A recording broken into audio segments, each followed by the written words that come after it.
నమస్కారం. ప్రేక్షకులకు శ్రీరామనవమి శుభాకాంక్షలు. తీర్థయాత్ర కార్యక్రమానికి స్వాగతం. మూర్తి భవించిన ధర్మస్వరూపుడు శ్రీరామచంద్రుడు. విశ్వశాంతికి, సమాజ ప్రగతికి ధర్మమొక్కటే మార్గమని రాముడు ఆచరించి చూపాడు. వ్యక్తి ధర్మానికి, రాజధర్మానికి రాముడు ప్రతీక. రాజ్యమంటే రామరాజ్యం, రాజంటే శ్రీరాముడే అనే రీతిలో రాఘవుడు యుగ యుగాలకు తరగని ఖ్యాతి అందుకున్నాడు. అలాంటి అవతార పురుషుడైన రాముడు ఆవిర్భవించిన, సీతమ్మను చేపట్టిన పుణ్య దినోత్సవం శ్రీరామనవమి. తెలుగువారి అయోధ్యాపురిగా, తెలుగువారి సాకేతపురిగా విశ్వవిఖ్యాతిగాంచిన దివ్య సన్నిధి భద్రాచలం. ఈ దివ్య క్షేత్రాన్ని శ్రీరామనవమి సందర్భంగా తీర్థయాత్ర కార్యక్రమంలో తిలకిద్దాం పదండి. భద్రశైల రాజమందిర శ్రీరామచంద్ర బాహుమధ్య విలసితేంద్రియ. భద్రశైల రాజమందిర శ్రీరామచంద్ర బాహుమధ్య విలసితేంద్రియ. రామా రామా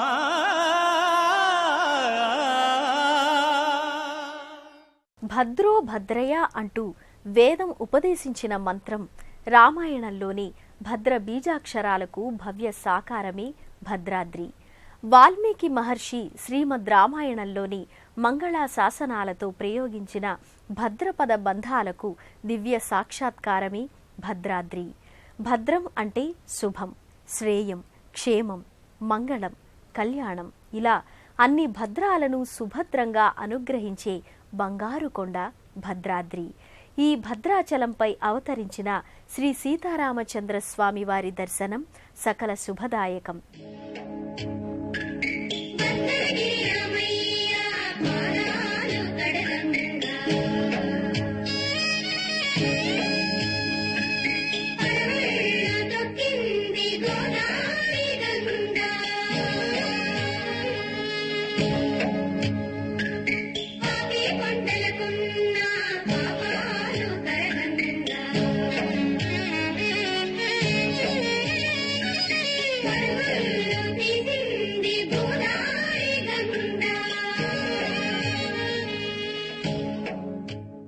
అల్లనల్లన సాగే గోదారమ్మ రాముని పాదాలు కడగడానికే అన్నట్టుగా వయ్యారపు ఒంపు తిరుగుతుంది. భద్రాద్రికి ప్రదక్షిణ పూర్వకంగా పరివేష్టితమై నిరంతర రామనామ ధ్యానంతో వడివడిగా సాగిపోతుంది. జల సవ్వడులతో రామకథను గానం చేస్తూ భద్రాచలాన్ని పునీతం చేస్తోంది.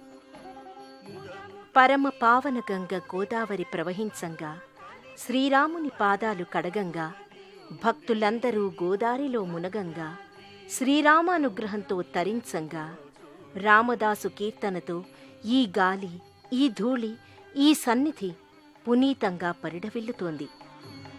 భద్రాచలం పాపరాశి కల్మషాలు దూరం చేయంగా, ఇది భద్రాద్రి, ఇది భద్రాచలం. భారతీయ ఆర్ష ధర్మానికి సమున్నత ప్రతీకగా భాసిల్లే శ్రీరాముడు సీతాలక్ష్మణ సహితంగా కొలువుతీరిన భవ్య ప్రదేశం. ఇంటింటి దైవమైన శ్రీరాముడు, తెలుగువారి ఆరాధ్య దైవమైన రాఘవుడు నెలకొన్న పుణ్యక్షేత్రం.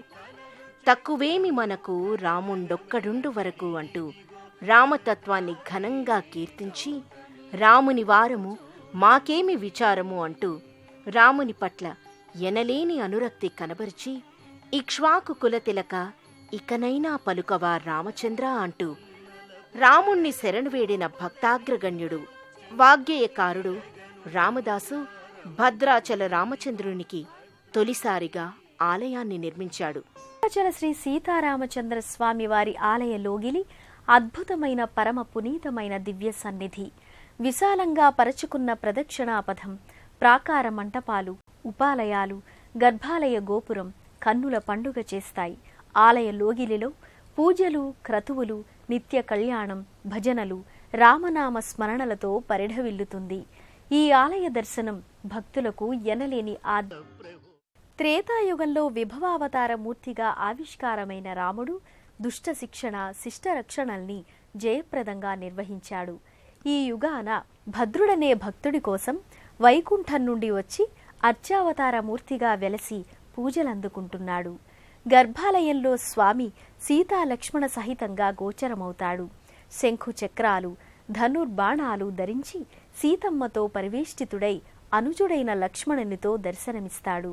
రామనారాయణమూర్తిగా, వైకుంఠ రామునిగా, విష్ణు రాఘవునిగా స్వామి భక్తులు సేవించుకుంటారు. రామాయ రామభద్రాయ రామచంద్రాయ వేధసే రఘునాథాయ నాథాయ సీతాయాః పతయే నమః. వామాంకస్థిత జానకీ పరిలసత్ కోదండ దండంకరే చక్రం చోధ్వకరేణ బాహుయుగళే శంఖం శరం దక్షిణే బిభ్రాణం జలజాతపత్రనయనం భద్రాద్రి మూర్ధ్నిస్థితం కేయూరాది విభూషితం రఘుపతిం సౌమిత్రియుక్తం భజే. భద్రాచల రాముణ్ణి, వైకుంఠ రామనారాయణుణ్ణి తిలకించి పులకించి భక్తి ప్రపత్తులతో పరవశించి జగద్గురువు ఆదిశంకరాచార్యులు రచించిన మహాద్భుత శ్లోకంలో భద్రాద్రి రాముని రూపలావణ్యాల్ని వర్ణించారు.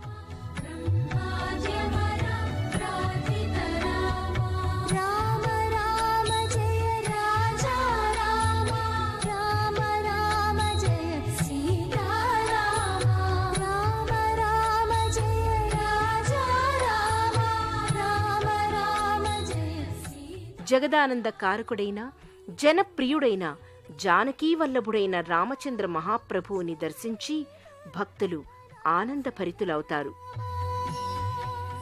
ఎవరి నామం పరమ పావనమైనదో, ఎవరు సర్వులను రంజింపచేస్తాడో, ఎవరు మూర్తీభవించిన ధర్మస్వరూపుడో, ఎవరు ధీరోదాత్తుడో, మర్యాద పురుషోత్తముడో, శక్తిశీలాలచే పరిమళించే మంగళాకారుడో అతడే శ్రీరామచంద్రుడు.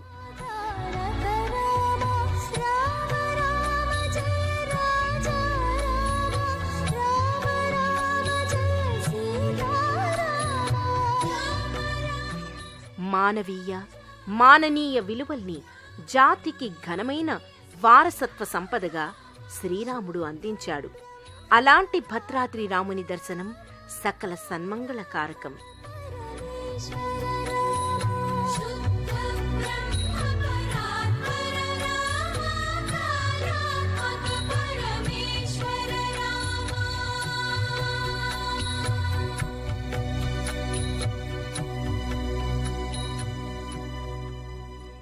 ప్రతి జ్యేష్ఠ నక్షత్రాన 108 కలశ క్షేత్రానికి సంబంధించి ఎన్నో స్థల పురాణ గాథలు ప్రచారంలో ఉన్నాయి.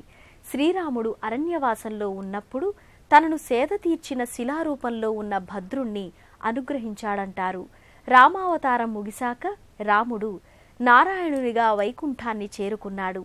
రాముడు తనకిచ్చిన వరం ప్రకారం రామభద్రునిగా తనపై అధివసించాలని భద్రుడు ఘోర తపస్సు చేశాడంటారు.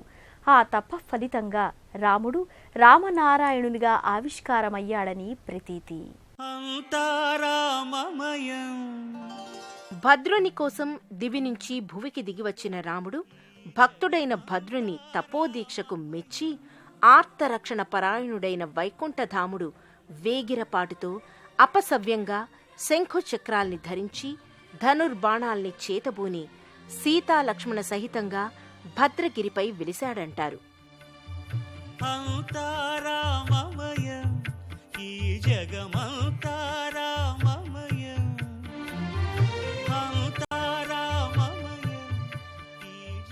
16వ శతాబ్దంలో పోకల దమ్మక్క అని భక్తురాలు సీతా రామలక్ష్మణ అర్చావతార మూర్తుల్ని ఓ పుట్టలో తొలిసారిగా చూసిందంటారు. ఆ మూర్తులకు తాటాకు పందిరివేసి నిత్యం తాటిపళ్లనే నైవేద్యంగా సమర్పించిందని చెప్తారు. తాటిపళ్లనే భద్రాద్రి రాముడు తనివి తీరా ఆరగించి దమ్మక్కను అనుగ్రహించాడంటారు.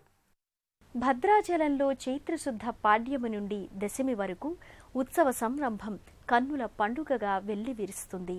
వసంత నవరాత్రులు భద్రాచలంలో వైభవోపేతంగా ప్రకటితమవుతాయి. శ్రీరామనవమి నాడు భద్రాద్రి భక్తాద్రిగా మారిపోతుంది. మిథిలా ప్రాంగణంలో నేత్రోత్సవంగా రమణీయ కమనీయ సంబరంలో సాగే సీతారాముల కళ్యాణం ఓ ఆనందార్ణవ సన్నివేశం. కళ్యాణమంటే సీతారాములదే. ఆకాశమంత అరుగు, భూదేవంత పీట వేసి నేత్రపర్వంగా సాగే ఈ వేడుకకు దేశం నలుమూలల నుంచి భక్తులు భద్రాచలానికి తరలివస్తారు. 1964 సంవత్సరంలో గణపతి స్థపతి ఆధ్వర్యంలో నిర్మించిన కళ్యాణ మంటపంలో నేత్రోత్సవంగా ఈ వేడుకను నిర్వహిస్తారు. ముత్యాల తలంబ్రాలతో మురిపెంగా ముగ్ధ మోహనంగా పరిఢవించే ఆ ఘట్టం ఓ మాధుర్య విశేషం.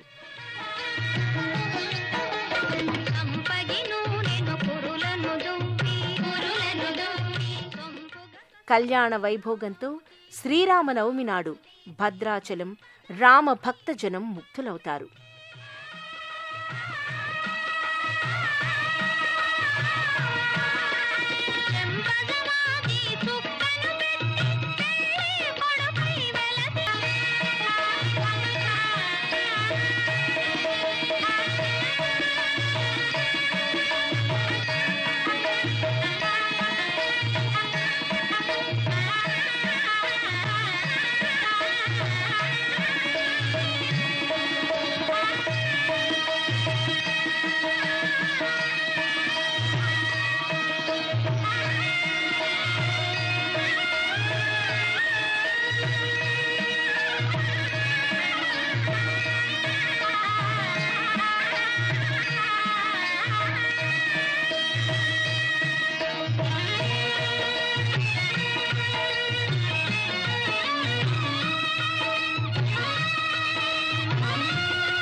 హైదరాబాద్ నుండి నల్గొండ, సూర్యాపేట, ఖమ్మం, కొత్తగూడెం, పాల్వంచల మీదుగా భద్రాచలం చేరుకొని భద్రాద్రి రామయ్య అయిన శ్రీ సీతారామచంద్ర స్వామి వారిని భక్తులు దర్శించుకుంటారు. అందరి హృదయాలలో ఉండి జీవితాల్ని ఆహ్లాదపరుస్తాడే అతడే అమృతుడు, అంతర్యామి అని రామ వైభవాన్ని బృహదారణ్యక ఉపనిషత్ పేర్కొంది.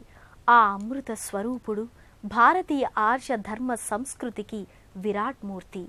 ఆ జగదానందకారకుడు నెలకొన్న భద్రాచల దర్శనం సకల సన్మంగళదాయకం.